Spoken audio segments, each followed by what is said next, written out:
देखिए वाकई में चंद्रशेखर आज़ाद की जो जीत है और कहीं न कहीं ये बहुत सराहनीय है चंद्रशेखर आज़ाद। लेकिन अगर आप पूरे यहाँ पर माहौल को समझेंगे, नगीना संसदीय क्षेत्र में बिजनौर जिले के अंतर्गत वो सीट आती है पश्चिम में, वहाँ आप देखिए चंद्रशेखर आज़ाद के समर्थन में जो माहौल था वो बहुत हद तक विपक्ष ने भी बनाया। आप देखिए चुनाव जीतने के बाद उन्होंने इंडिया अलायंस को लेकर एक बड़ी बात कही थी। उन्होंने ये कहा था कि यहाँ पर इंडिया अलायंस को वो अपना भरपूर समर्थन देते हुए नजर आएंगे। चंद्रशेखर आज़ाद चुनाव से पहले और चुनाव के बाद और नतीजों के बाद भी अगर बार बार इंडिया गठबंधन को अपना समर्थन देने की बात करते हैं। इतना नमस्कार, नेक्स्ट नाइन न्यूज देख रहे हैं आप। मैं हूं आपके साथ तनुज दीक्षित। लोकसभा चुनाव 2024 का परिणाम आने के बाद कहीं ना कहीं सियासत जो है वो गरमाने लगी है, क्योंकि उत्तर प्रदेश में जो चौंकाने वाले आंकड़े निकलकर सामने आए उन्होंने सभी को चौंका दिया है। समाजवादी पार्टी के खाते में 37 सीटें गई हैं, तो वहीं भारतीय जनता पार्टी के खाते में मात्र 33 सीटें गई हैं। वही बात अगर करी जाए जो पार्टियां अकेले चुनाव लड़ी थी, जैसे कि नगीना सीट से चंद्रशेखर आजाद की, तो उन्होंने 1,45,000 वोटों से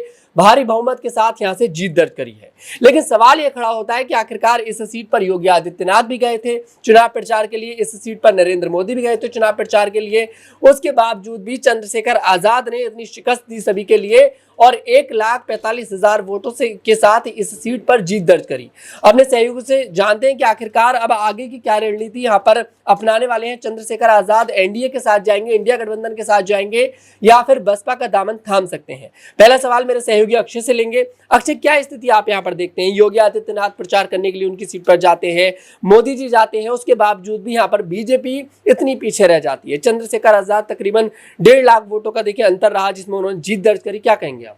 देखिए वाकई में चंद्रशेखर आज़ाद की जो जीत है और कहीं न कहीं ये बहुत सराहनीय है चंद्रशेखर आज़ाद। लेकिन अगर आप पूरे यहाँ पर माहौल को समझेंगे, नगीना संसदीय क्षेत्र में बिजनौर जिले के अंतर्गत वो सीट आती है पश्चिम में, वहाँ आप देखिए चंद्रशेखर आज़ाद के समर्थन में जो माहौल था वो बहुत हद तक विपक्ष ने भी बनाया। आप देखिए अखिलेश यादव, राहुल गांधी, कांग्रेस और सपा ने मिलकर जो माहौल बनाया, वो अखिलेश और राहुल के द्वारा जो तमाम तरीके से मुद्दे उठाए गए थे, वो माहौल बहुत हद तक चंद्रशेखर के समर्थन में बनता नजर आ रहा था। समर्थन यहाँ इस तरह निकल नजर आया कि जिस तरीके से भारतीय जनता पार्टी के खिलाफ, जो केंद्र की सरकार सत्ताधारी पार्टी के खिलाफ जो प्रमुखता से मुद्दे राहुल और अखिलेश ने उठाए, वो मुद्दे बीजेपी को यहां लगातार पीछे करते जा रहे थे, बैकफुट पर बीजेपी को धकेल रहे थे। और नगीना की बात की जाए तो वो सब जैसे ही बीजेपी बैकफुट पर हुई, वहां पर तुरंत चंद्रशेखर आजाद आगे आ गए और जिस प्रकार से उन्होंने अपनी सक्रियता निभाई। देखिए पार्टी की जीत को लेकर हमेशा एक बात कही जाती है किसी भी राज्य में, चाहे वो लोकसभा चुनाव हो या राज्य विधानसभा चुनाव हो, कि संगठन ने कैसा काम किया। संगठन का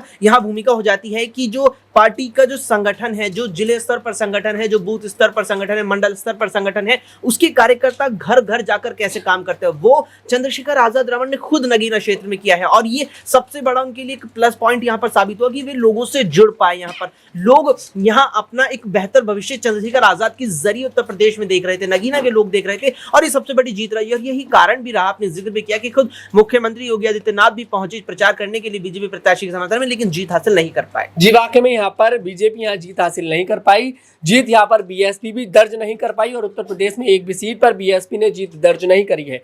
अगला सवाल मेरे सहयोगी अमन जी से लेंगे। अमन जी, क्या स्थिति आप यहाँ पर देख रहे हैं? बसपा की स्थिति बिल्कुल खराब उत्तर प्रदेश में दिखाई दे रही है।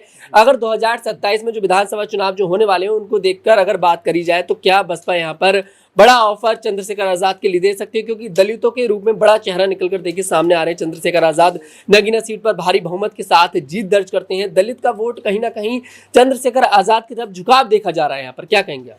देखिए, पहली बात तो मायावती के 2019 की बात करें तो तकरीबन 19-20% वोट मायावती को मिला था, लेकिन 2024 में जो चुनाव हुआ है उसमें अगर मायावती की स्थिति देखें तो तकरीबन 9% के आसपास वोट मिला है। 400 से ज़्यादा सीटों पर पूरे देश के अंदर चुनाव लड़ती हैं और 1% वोट भी उनके खाते में नहीं आता। पूरे अगर देश की बात करें तो समझ सकते हैं आपकी जो बीएसपी के एक समय मजबूत आधार था, कहीं ना कहीं अब वो कमज़ोर होता हुआ नजर आ रहा है। मायावती की जो एक अलग तरह की छवि थी, अलग तरह की पहचान थी, वो अब कह सकते हैं कमज़ोर पड़ती हुई नजर आ रही हैं। और ऐसे में लगातार यही बात उठ रही कि क्या आज़ाद अब कह सकते हैं जो दलित वोट बैंक है उसके ऊपर पूरा कब्जा करने वाले हैं? क्योंकि इसके कई कारण भी हैं कि अगर आप देखें नगीना सीट पर जिस तरह से जो आज़ाद को जीत मिली है, उसमें ना सिर्फ दलित वोट बैंक मिला बल्कि बहुत तादाद में उनको मुस्लिम वोट बैंक भी मिला है। तो ऐसे में कई वर्ग को साधने में आज़ाद कामयाब हो पा रहे हैं। वहीं मायावती मुस्लिमों लेकर ये आरोप लगाती हैं कि भाई हमने अत्यधिक मुस्लिमों को टिकट देकर गलती कर दी। तो जो जातिगत समीकरण है वो मायावती नहीं साध पा रहे, इसीलिए अब कहीं ना कहीं जो बीएसपी है वो कमज़ोर होती हुई दिखाई पड़ती है। वहीं जो आज़ाद समाज पार्टी है वो एक तरीके से उछाल मारती हुई नजर आती है। आप देखिए कि आप कह रहे हैं कि बीएसपी में शायद उनका जो एक तरीके विलय होगा, मुझे लगता है कहीं बीएसपी का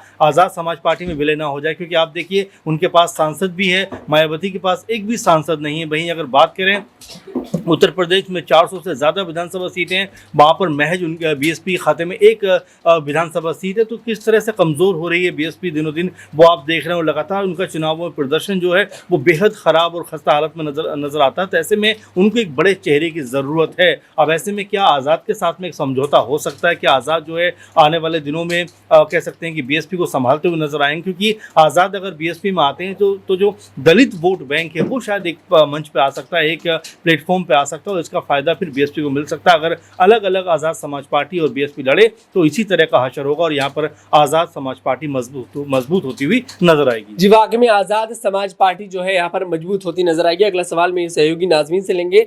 नाजमीन, यहाँ पर अगर देखा जाए तो एनडीए भी पूरी कोशिश करता नजर आ रहा है कि चंद्रशेखर आजाद को अपने गठबंधन में शामिल कर ले, क्योंकि दलित वोट इस बार देखिए कटता दिखाई दिया। जो आरक्षण वाला मुद्दा था वो कामयाब विपक्ष का होता दिखाई दिया। वहीं अगर देखा जाए तो इंडिया अलायंस में अखिलेश यादव पूरी कोशिश करते नजर आ रहे हैं कि चंद्रशेखर आजाद इंडिया अलायंस का साथ दे।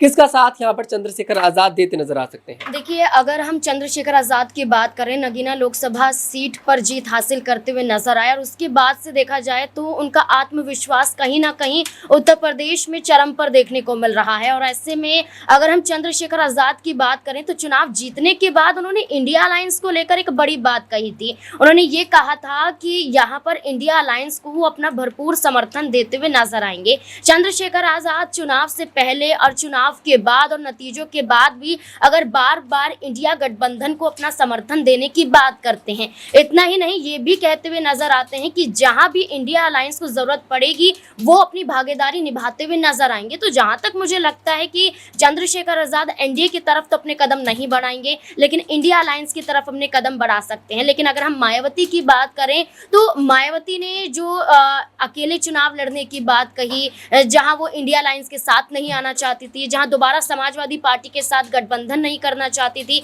जहां कांग्रेस की मीटिंगों से दूरी बनाती हुई नजर आई थी। अगर कांग्रेस की बात करें तो वो चाहते थे कि मायावती को अपने पाले में कर ले, लेकिन मायावती ने इनकार कर दिया, जिसके बाद मायावती को लेकर यह कहा जा रहा था कि वो एनडीए को अपना भरपूर समर्थन देती हुई नजर आ रही है, लेकिन साफ तौर पर उन्होंने नहीं बताया। तो चंद्रशेखर आजाद मायावती से बिल्कुल अलग नजर आ रहे हैं और चंद्रशेखर आजाद की बात करें तो इंडिया अलायंस की तरफ ही जाएंगे। जी बिल्कुल, चंद्रशेखर की अगर देखिए बात करें यहाँ पर आजाद की तो वो इंडिया अलायंस की तरफ जाते दिखाई दे सकते हैं। लेकिन अभी देखिए समय है, देखते हैं कि आखिरकार चंद्रशेखर आजाद क्या निर्णय लेते हैं, क्योंकि जयंत चौधरी जो है एनडीए की तरफ से पूरा कोशिश यहाँ पर करते नजर आ रहे हैं कि चंद्रशेखर आजाद को एनडीए में शामिल करा ले, जिससे जो दलित वोट इस बार कटता दिखाई दिया है वो ना कटे और 2027 में जो विधानसभा चुनाव उत्तर प्रदेश में होने वाले हैं उसमें बीजेपी पार्टी बहुत आसानी के साथ जीत दर्ज करती नजर आए। खैर, आपको क्या कुछ लगता है कमेंट बॉक्स में जरूर बताइएगा। अगर आपको हमारा वीडियो पसंद आए, हमारे वीडियो को लाइक करें, शेयर करें और हमारे चैनल को जरूर सब्सक्राइब करें।